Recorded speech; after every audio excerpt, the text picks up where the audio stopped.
Tuhan. Amin. Sampaikan pesan-Mu lagi Tuhan. Tuntun hidup kami sesuai dengan kehendak-Mu.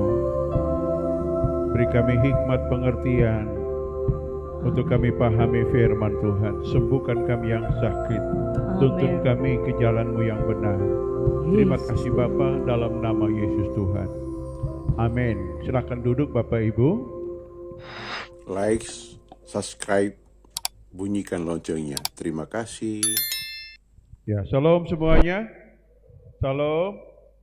Puji Tuhan. Mari sama-sama kita baca firman Tuhan di kesempatan ini di dalam Lukas pasal 18. Lukas 18 ayat 18 sampai ayat yang ke-27. Lukas pasal 18 ayat 18 sampai ayat yang ke-27. Mari kita berdiri semua Bapak Ibu, adik-adik, saudara semua kita berdiri, kita baca ayatnya secara bergantian. Ada seorang pemimpin bertanya kepada Yesus, katanya, "Guru yang baik, apa yang harus aku perbuat untuk memperoleh hidup yang kekal?"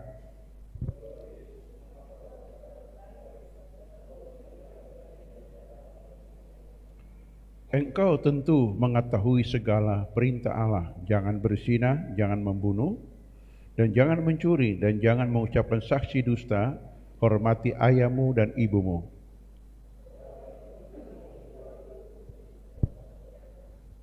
Mendengar itu Yesus berkata kepadanya, masih tinggal satu hal lagi yang harus kau lakukan.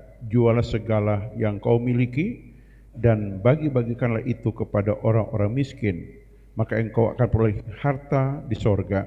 Kemudian datanglah kemari dan ikutlah aku.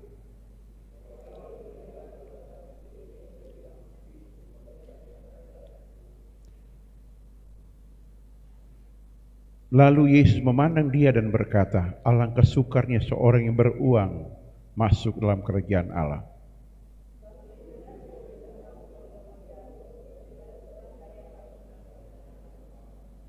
Dan mereka mendengar itu berkata, jika demikian siapa dapat diselamatkan?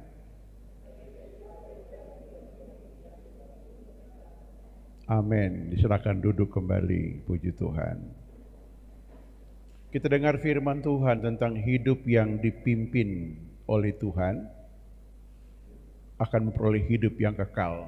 Nah ini saudara, kalau kita baca ayatnya secara letterlek dan terpotong-potong, maka seolah-olah Yesus itu membuat orang itu menjadi miskin dan susah.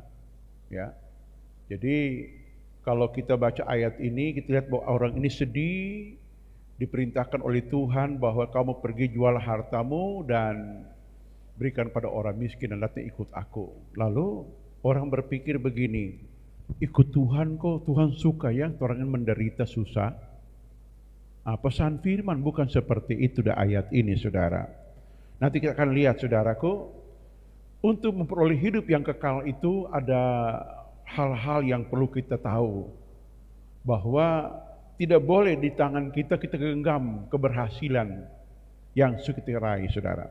Keberhasilan itu adalah rencana Tuhan yang Tuhan berikan kepada kita kalau kita bergumul, berdoa, bekerja, berusaha, ya, berkarya, maka keberuntungan pun datang, hasil pun kita terima, betul tidak? Tetapi Tuhan tidak mau orang sampai ke batas itu saudara. Alkitab berkata begini, Yohanes pasal 1 ayat yang ayat 16, ayat 16. Kita baca 1, 2, 3. Karena dari kepenuhannya kita semua telah menerima kasih karunia demi kasih karunia. Perhatikan kasih karunia demi kasih karunia. Jadi Tuhan mengajar kita agar kita mengerti bahwa Tuhan tidak sengaja menyuruh orang ini menjual hartanya, memberikan pada orang miskin lalu datang ikut aku baru engkau layak. Tidak saudara, tidak sebatas itu. Tetapi yang Tuhan rindukan adalah Tuhan akan ganti semua yang kita lakukan untuk orang lain dan juga untuk kerajaan surga dengan 100 kali lipat ganda. Mengapa saudara?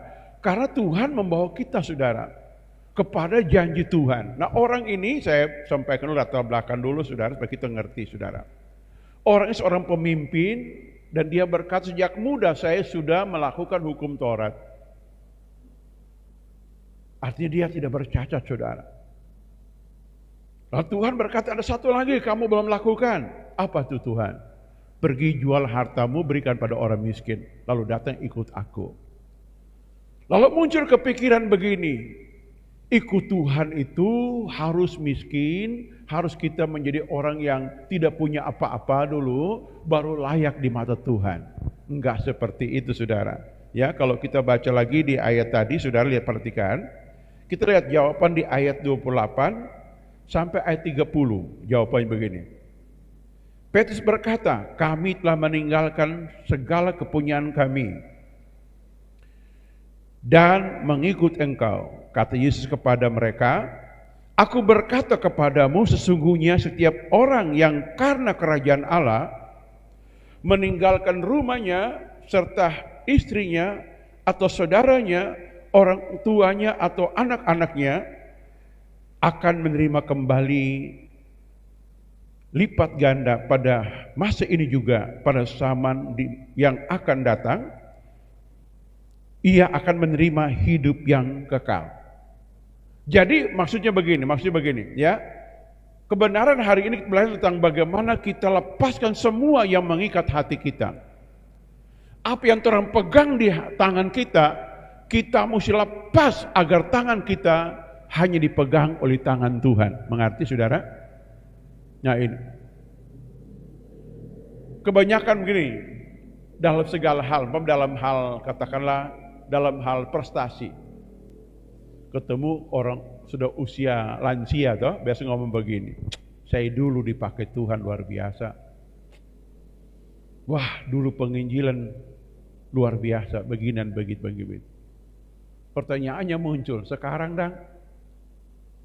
Ya setua saya nggak bisa bikin apa-apa. Maka muncul lagu hidup ini kesempatan. Oh Tuhan, pakailah hidupku selagi aku masih kuat. Ya, terus sambung. Ku tak berdaya lagi, hidup ini sudah jadi. Itu lagu itu muncul kayak begitu. Yang Tuhan ajarkan adalah mari jangan pegang apapun menjadi kebanggaan kita. Amin. Izinkan tangan kita dipegang oleh tangan Tuhan. Karena Tuhan berjanji, dari kepenuhannya kita akan bertumbuh dari kasih karunia demi kasih karunia.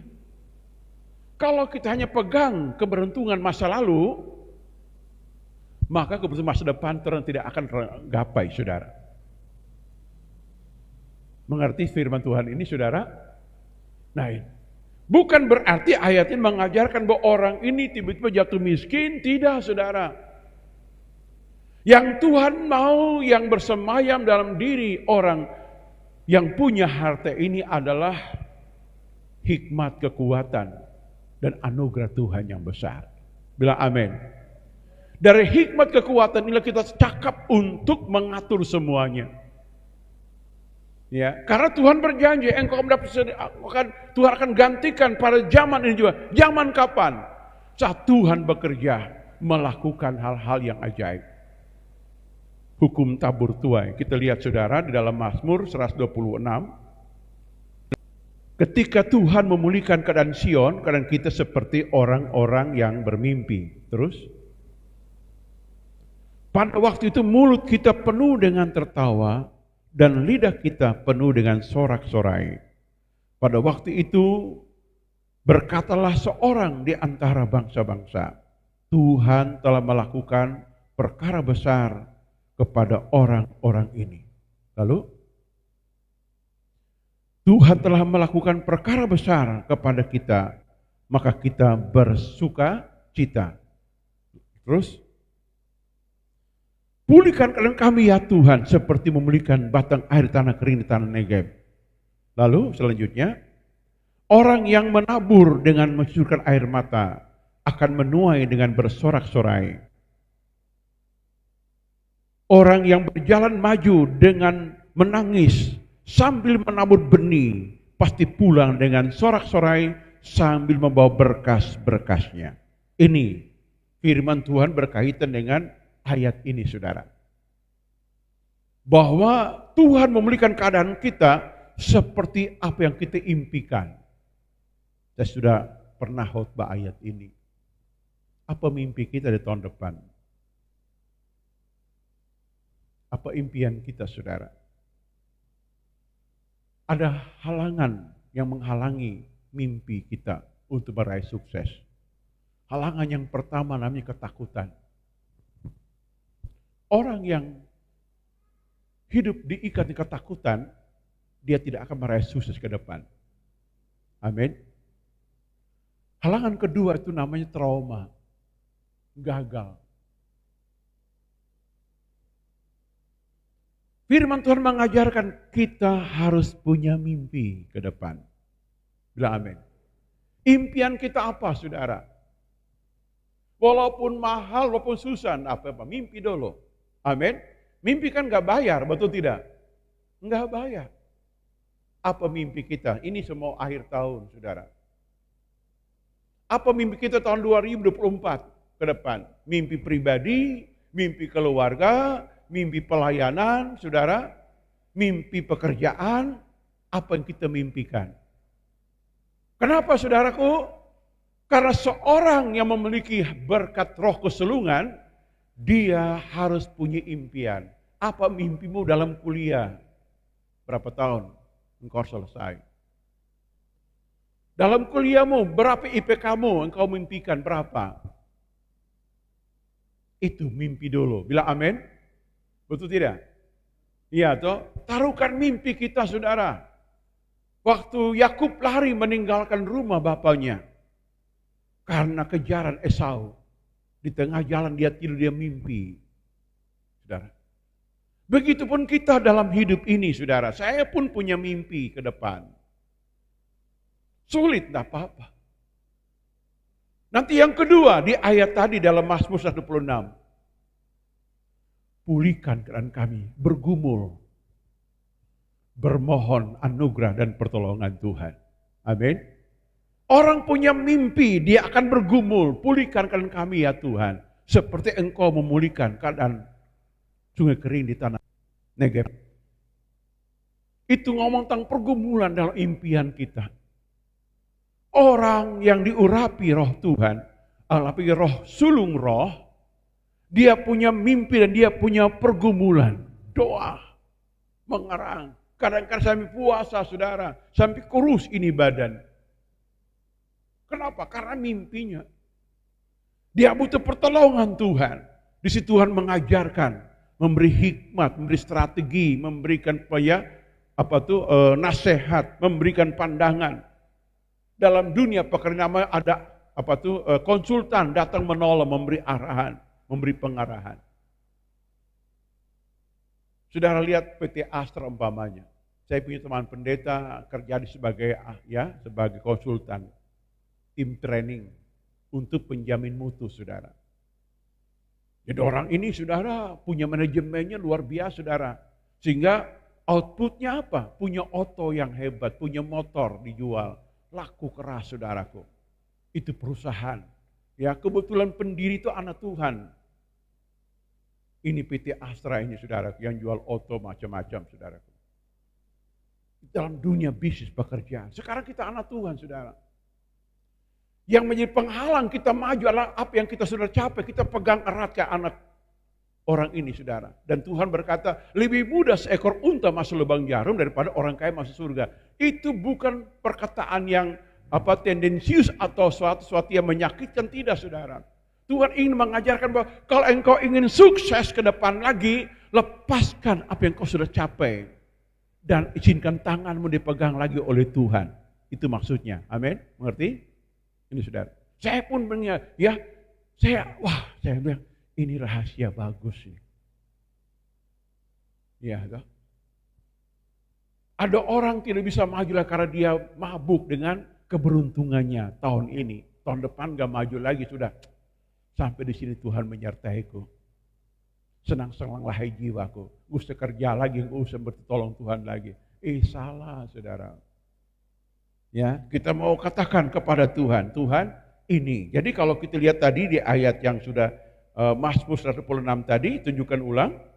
Ya, jadi pertama mimpi, sukacita, lalu kita bergumul, saudara. Ya, Mazmur 126 tadi, saudara. Ya, kita bergumul, saudaraku.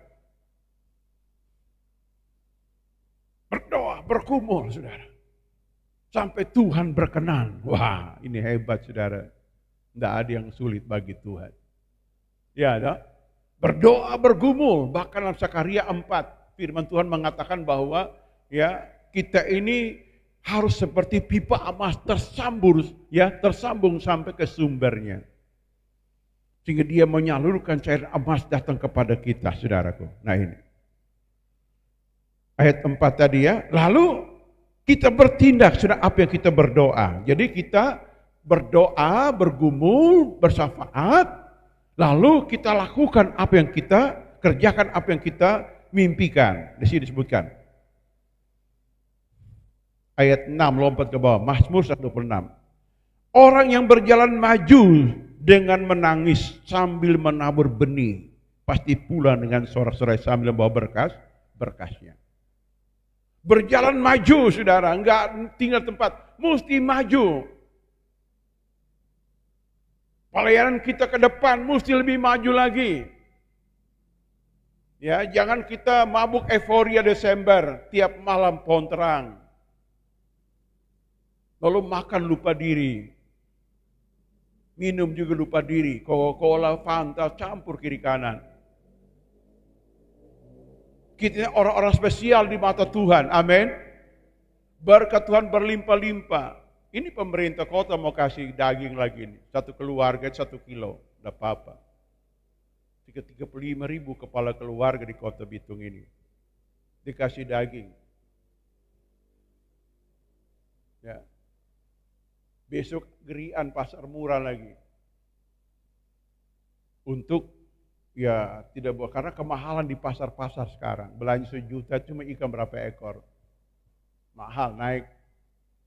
Tetapi dengar, Tuhan pasti pelihara hidup kita. Tuhan berjanji ya bahwa kita akan berjalan maju walaupun menangis, kata merasa kesungguhan, penuh pengorbanan, melangkah ke depan.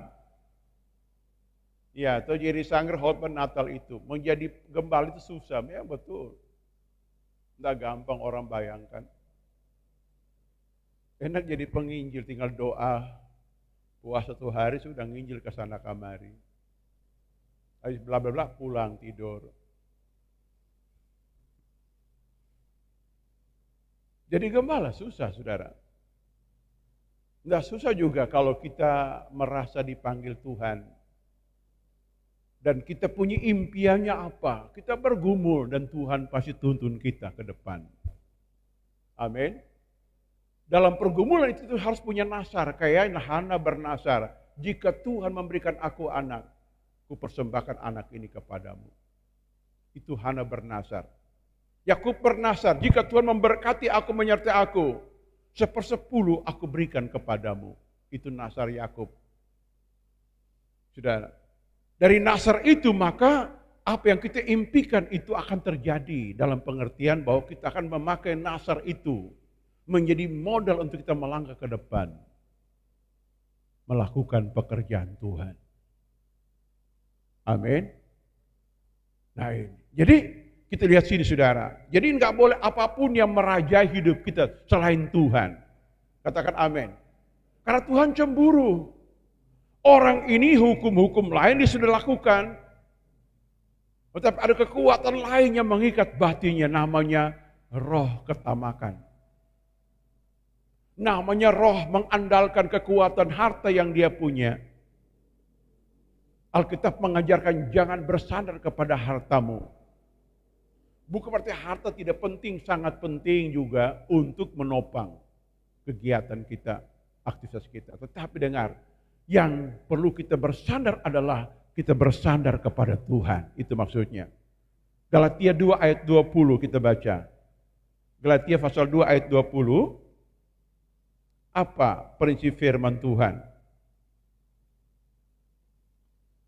Ya, semua baca, 3 mulai. Namun, aku hidup, tetapi bukan lagi aku sendiri yang hidup, melainkan Kristus yang hidup di dalam aku, dan hidupku yang kuhidupi sekarang di dalam daging adalah hidup oleh iman dalam Anak Allah yang telah mengasihi aku dan menyerahkan nyawanya untuk aku. Ini. Ada 3 tipe manusia. Tipe pertama, duniawi. Hidupnya dikuasai oleh setan dan hawa nafsu. Tuhan di luar.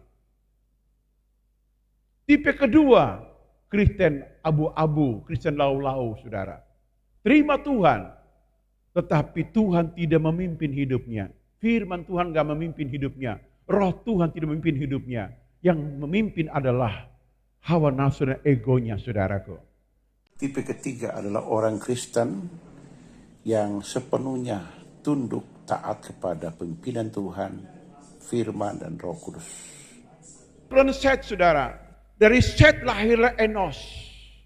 Lalu Enos ngomong begini, aku mau di mana-mana orang memanggil nama Tuhan. Turun ke bawah, ya. Hanya saudara, umur Set sekian, umur Enos sekian, umur Henok sekian, ya, sampai pada umur Nuh, saudaraku. Lalu kita mereka bergaul dengan Tuhan. Enggak pernah ditulis tentang prestasi apa yang mereka bikin, dah. Beda keturunan Kain. Nah, saudara lihat orang duniawi, apa bangganya? Baju barunya, rumah bagusnya, oto bagusnya, gelarnya, semua yang ada di dunia dia bangga-banggakan. Anak Tuhan cukup banggakan, aku anak Tuhan. Aku ada karena anugerah dan kemurahan Tuhan. Tepuk tangan bagi Tuhan kita. Ini saudara, ini yang pesan firman di Lukas 18. Apapun yang kita capai di tahun 2023 ini, anugerah Tuhan. Yang aku bangga, Sang Penolong, namanya Tuhan yang menolongku. Ku pegang tangannya. Peganglah tanganku, Roh Kudus, setiap hari. Amin. Yesus pegang erat tanganku. Jangan tangan kita pegang apapun, saudara. Mari dipegang terus oleh Tuhan. Sehingga kita akan kaget melihat jalan hidup kita. Wow, indah, indah, indah. Iya toh. Penting pegang, Tuhan pegang hati pikiran hidup kita. Amin. Itu maksud Tuhan.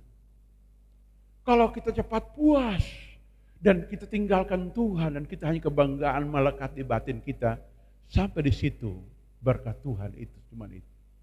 Itu yang Tuhan ingin kepada orang yang bertanya ini. Karena Tuhan punya program. Kerajaan surga datang, engkau akan dipulihkan 100 kali lipat ganda.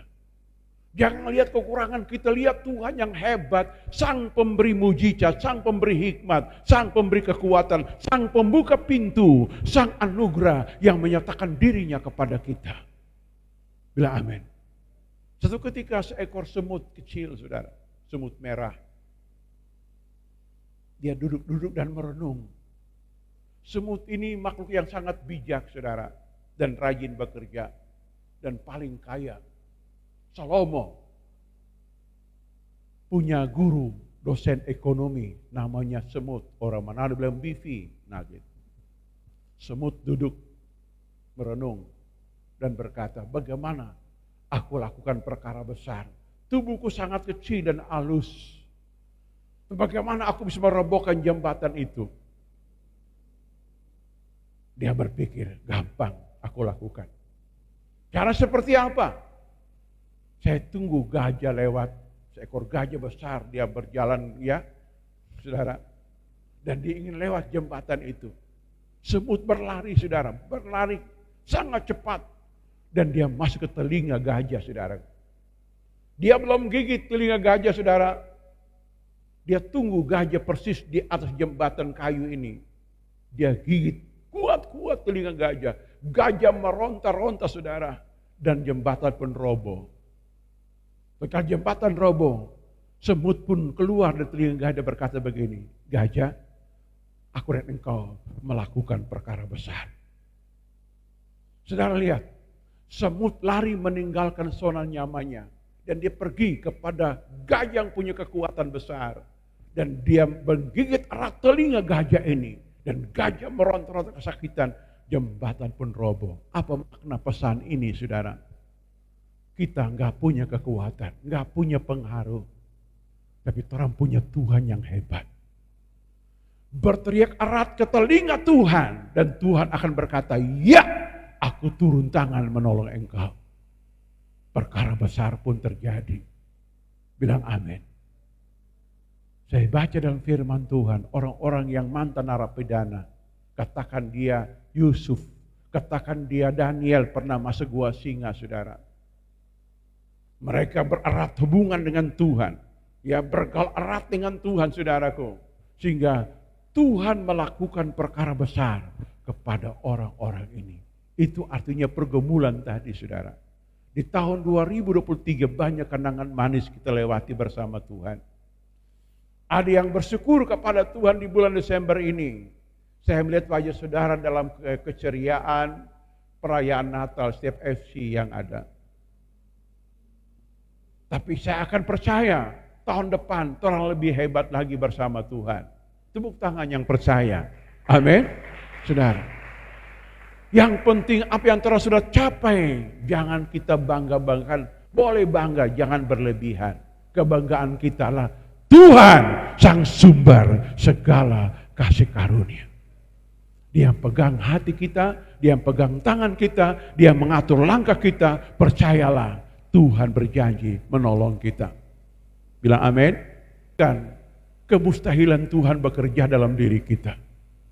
Saya percaya mujizat. Amin. Saya percaya pertolongan Tuhan. Maka saya suka sembahyang, saya suka berdoa. Kenapa? Dalam doa itu saya raih beberapa hal. Apa yang menjadi kerinduan, pergumulan, ya kebutuhan. Bawa kepada Tuhan.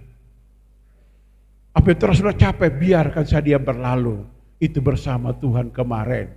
Dan saya ingin tangan kosong datang menghadap Tuhan. Tuhan, ini tanganku pegang. Tuhan, ini otakku beri hikmat ya Tuhan. Tuhan, ini hatiku beri damai, beri kasih, beri anugerah ya Tuhan. Ini mulutku ya Tuhan, taruh firman-Mu. Kita akan melangkah bersama Tuhan ke depan lagi. Dan apa yang kita terima dari Tuhan, kita praktekkan, saudara, maka itu akan jadi. Bilang amin. Belajar memperkatakan firman Tuhan. Tuhan punya tip yang secara spesial kepada Yosua. Kuatkan hatimu Yosua. Jangan lupa perkatakan firman Tuhan. Renungkan siang dan malam. Sehingga engkau bertindak hati-hati, engkau pasti berhasil dan beruntung, saudara. Ini. Yang berkuasa dalam diri kita bukan harta, bukan nama besar, bukan segi apapun, tapi firman Tuhan. Di situ yang Tuhan mau. Sehingga kita akan melihat, saudara lihat Yosua dalam masa hidup, walaupun nanti hari tua, Tuhan agak keberatan dikit pada Yosua. Kita baca Yosua 13 ayat 1, saudara. Yosua 13 ayat 1. Di hari tua Yosua, Tuhan agak keberatan sedikit kepada Yosua ini, saudara. Yosua pasal 13 ayat 1. Setelah Yosua menjadi tua dan lanjut umurnya, berfirman Tuhan kepadanya, engkau telah tua dan lanjut umur. Dan dari negeri ini masih amat banyak yang belum diduduki. Nah ini. Yosua memang capai usia 80 tahun. Dia bermandat untuk memimpin Israel melewati sungai Yordan. Menghancurkan tembok Yeriko. Menaklukkan kota Ai, merebut Hebron. Merebut ya tanah Israel. Tapi tidak semua dia rebut, saudara. Dia biarkan masih banyak. Ya, masih banyak, saudara, pekerjaan yang dia mesti kerjakan. Dan Tuhan agak mengatakan bahwa sayang, sudah tua sayang. Sulansia nana. Masih banyak yang belum engkau lakukan. Kerjakan, duduki. Makanya saudara tahu, jangan kita buang waktu usia umur kita. Amin. Tiap tahun kita rayakan ulang tahun. Maksudnya apa? Evaluasi. Umur saya sekarang, saya sudah lakukan apa? Amin. Jangan cuma ingat mari tiup lilin, ketemu ayo potong ayam saya atau mari makan. Bukan itu yang utama ulang tahunmu. Tapi coba renungkan, usia saya sudah mencapai sekian tahun. Apa yang saya lakukan dan apa yang belum saya kerjakan. Itu yang penting terenungkan, kayak ayat ini. Halo? Mengerti saudara? Yesua, mungkin dia ulang tahun ini. Lalu undang Tuhan, Tuhan ngomong kepada Yesua sayang, Tuhan ngomong begitu. Setua sayang. Tapi lihat negeri ini belum banyak yang kau duduki. Sudah lihat makanya dari zaman Yesua, zaman hakim-hakim, zaman Daud, perang Israel nggak pernah berhenti-berhenti. Karena di samping kiri kanan orang-orang jahat saudara. Orang-orang jahat yang tiap hari hanya suka perang. Suka bikin kacau. Saya nggak ngerti kenapa orang-orang suka sekali bikin kacau bumi saudara. Orang-orang jahat ini. Roh jahat bergentayangan di mana-mana, orang jahat sok jago sana sini bikin kacau saudara. Saudara bisa baca ke bawah itu raja siapa saja.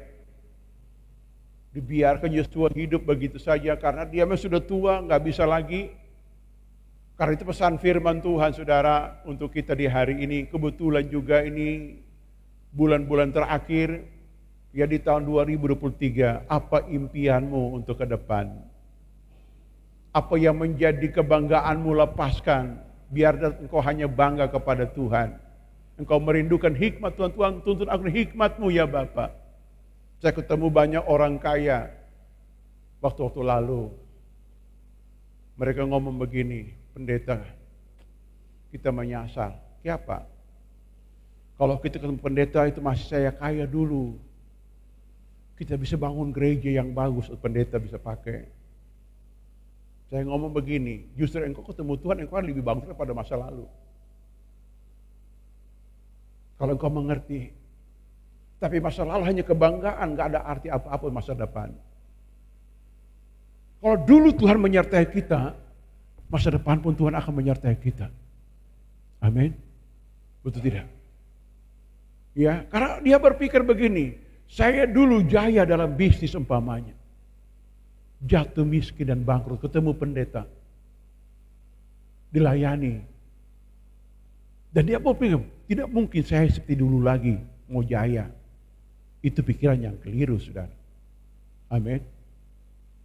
Justru hikmat Tuhan yang datang dari era baru, kita bertemu dengan Tuhan, membuat kita berlipat kali ganda. Baca Matius 13, saudara. Orang yang mengerti firman, berbalik dipulihkan Tuhan. Tuhan memberikan kepadanya karunia hikmat kerajaan surga. Dan dia akan berbuah 100 kali lipat, 30, 60 kali lipat. Percaya itu? Ketemu Tuhan terus masih lebih hebat dari belum ketemu Tuhan, itu maksudnya. Betul tidak? Ini pesan firman ini kepada kita saudara. Orang ini kasihan waktu dia ngomong kepada Yesus. Dia kecewa kepada Tuhan dan Tuhan sambut. Lebih gampang seekor unta masuk lubang jarum daripada orang kaya masuk surga. Kenapa? Pola pikirnya. Dia pikir ikut Tuhan itu miskin. Enggak, lebih hebat. Lebih hebat. Saya tutup khotbah saya dengan sebuah kesaksian. Satu ketika seorang hamba Tuhan dari Amerika, dia berkhotbah di Hawaii. Setelah berkhotbah KKR di Hawaii, waktu pengusaha di Hawaii sana, saudara. Pengusaha ini dia datang curhat kepada hamba Tuhan. Dan hamba Tuhan bertanya kepadanya, apa masalahmu? Saya ini seorang pengusaha yang sukses pada masa lalu. Tapi saya sekarang mengalami goncangan ekonomi, bangkrut. dan seluruh karyawan saya putus hubungan kerja.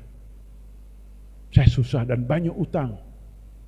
Kalau saya tidak mampu bayar berarti saya akan menghadapi pidana.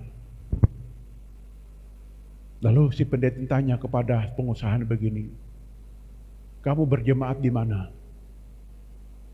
Dia jawab, di gereja Sidang Jemaat Allah, Assembly of God. Dia tanya lagi, berapa kali seminggu engkau datang beribadah dan memuji Tuhan? Dia tanya, ya syukur-syukur seminggu sekali, kadang-kadang alfa juga. Dia tanya lagi, kau bawa persembahan gak kepada pekerjaan Tuhan? Dia bilang, saya berikan. Dari 3 pertanyaan ini, si hamba Tuhan sudah tahu kelemahan si pengusaha ini. Lalu dia beri nasihat begini, kamu pulang sekarang, kumpulkan keluargamu setiap hari, kamu memuji menyembah Tuhan. Sesudah itu, dalam pujian penyembahan kamu diperintahkan gunung kesusahan pindah dari hadapan. Saudara, lalu dia pulang, dia lakukan itu, dia kumpul istri, anak, semua yang ada di situ. Mereka doa, katakan orang sini SC begitu saudara. Dia bikin tiap hari saudara, bukan tiap seminggu, tiap hari dia lakukan. Memuji Tuhan, usir gunung kesusahan, gunung kebangkrutan. Pendeta tanya, apa gunung kesusahanmu? Kebangkrutan, betul, pulang lakukan. Mereka lakukan selama 6 bulan saudara. Saudara tahu, doa pemulihan dan mujizat kenapa itu butuh waktu agak jalan. Kadang-kadang 1 tahun, kadang-kadang 1 bulan. Kenapa? Agar terbentuk karakter kesetiaan saudara. Amin. Kesetiaan saudaraku. Ya, dia lakukan. Usir gunung saudara. Dalam nama Yesus, gunung kebangkrutan, kemiskinan, gunung kebodohan saudara. Gunung foya-foya, ya ini saudara. Dia usir saudara. Dari alam pikirannya, dari depannya, dia usir saudara. Selama 6 bulan belum ada jawaban dari Tuhan. Lalu dia bernasar, Tuhan, walaupun Tuhan belum menjawab doa-doa kami, gunung seolah belum pindah, kami sekeluar bernasar, berjanji di hadapan-Mu, kami tetap setia sampai kami mati, bahkan turun-temurun, kami setia kepadamu. Saudara tahu apa yang terjadi? Setelah dia bernasar, mereka muji menyembah Tuhan. Besoknya bunyi telepon. Dan teman lama yang dia lupa. Telepon bunyi dan telepon berkata begini, halo, kamu nama ini ya yang betul? Kamu kenal saya? Siapa ya? Teman kamu waktu SMA, bayangkan sudah puluhan tahun. Masih ingat sama.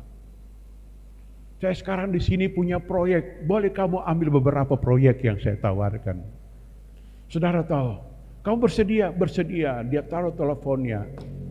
Dia bergirang di mata Tuhan, saudara. Saudara dengar, pujian penyembahan menghadirkan Tuhan. Dan juga mempengaruhi pertumbuhan dan perkembangan nafkah ekonomi kita. Amin. Gunung pun pindah, saudara. Dia bergirang, saudaraku. Tidak perlu terputus asa. Kalau Trump punya HP, saudara. Kalau dia nggak nyala, jangan banting HP-nya, cas HP-nya. Amin. Kalau dia ada baterai, dia ada pulsa, dia ada paket, pasti berfungsi dengan baik. Begitupun hidup kita. Kalau ada masalah, jangan hukum dirimu. Ada orang hukum diri, gantung diri mungkin, minum racun mungkin. Ke Jakarta dari apartemen tinggi sampai 20-50 lantai dia bisa lompat ke bawah. Apakah masalah selesai? Bikin malu diri, menghukum diri, dan juga bikin malu keluarga, saudara. Nah, tidak usah. Orang masih punya Tuhan. Terima realitas itu dan bangun roh iman, doa nyembah. Kalau Faro, saudara, usir perintahkan gunung pindah. Dan saudara tahu, kemenangan menjadi milik kita. Dan juga menjadi kesaksian bagi banyak orang. Dan juga menghidupi banyak orang di sekitar kita. Amin. Sudah siap diberkati? Siap diberkati di tahun 2024? Ini saudaraku. Trauma tidak bisa mengalahkan kita. Orang mungkin pernah gagal, jangan jadi trauma. Sudah, enggak mau bangkit, enggak boleh. Kita mesti lawan, saudara. Tuhan menciptakan kita jadi pemenang, jadi penakluk bumi ini. Jangan apapun merajai hidup kita. Yang merajainya kuasa iman, kuasa nama Yesus. Orang pasti timbul jadi pemenang. Karena dia berjanji 100 kali lipat ganda dia akan kasih. Amin. Halo.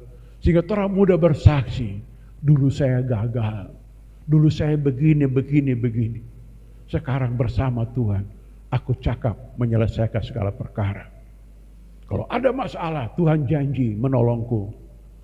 Banyak orang berdoanya salah. Oh Tuhan tolong. Enggak pakai tolong, doa yang salah begitu. Tuhan urapi aku Tuhan. Penuhi aku Tuhan. Dengan urapan kepenuhan itu kita usir, selesaikan gunung. Bila amin. Saudara lihat contoh ayat ini. Zakaria 4 ayat 6. Contoh ya. Ini contoh. Zakaria pasal 4 ayat 6. Ini ayat yang sangat hebat. Dilakukan lagi dari zaman ke zaman.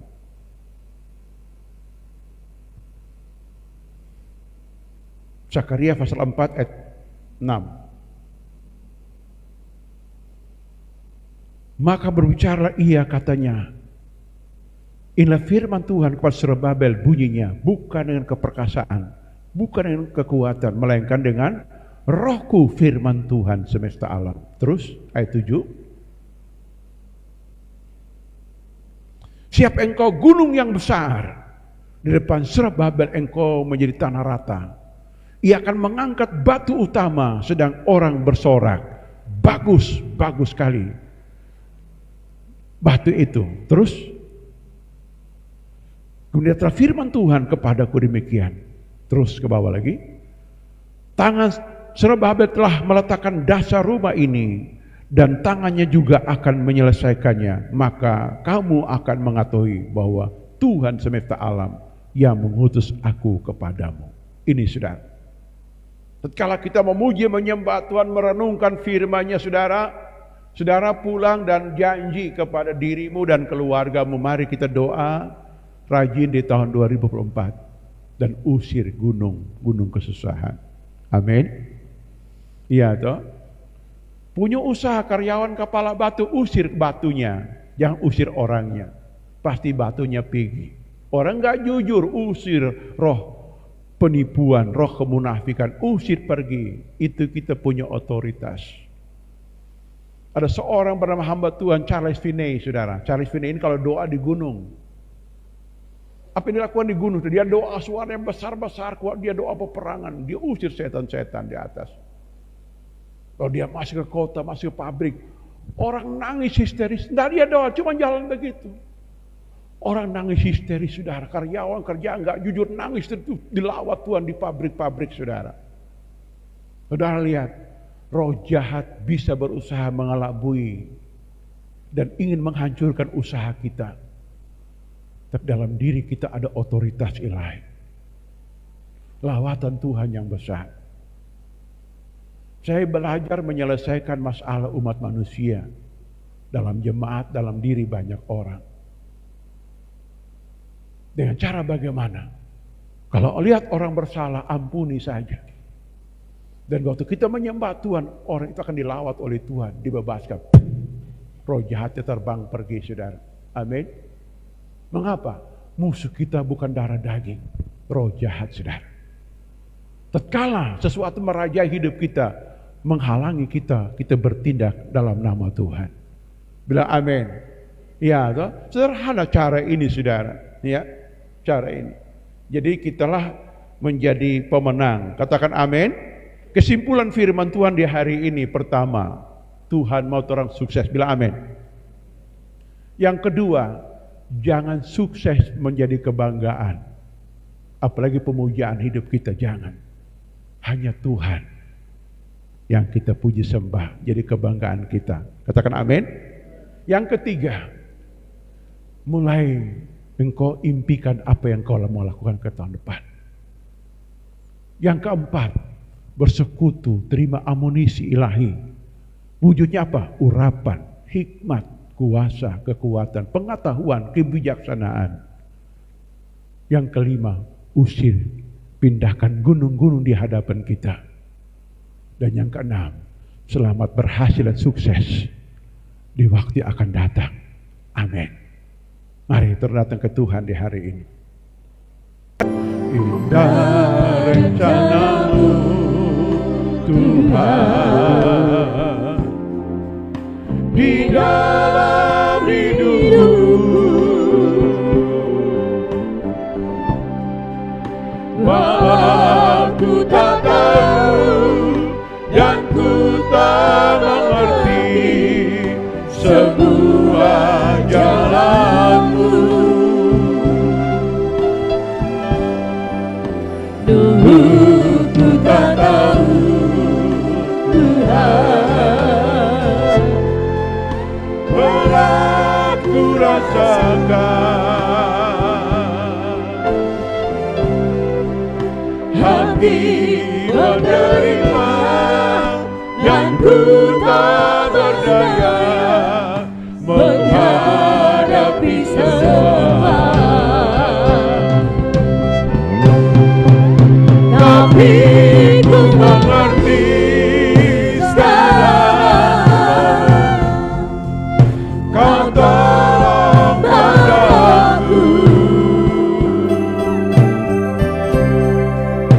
Kini ku melihat dan ku merasakan indah rencana-Mu. Tapi ku mengerti sekarang, Kau tolong padaku. Kini ku melihat dan ku merasakan indah rencana-Mu.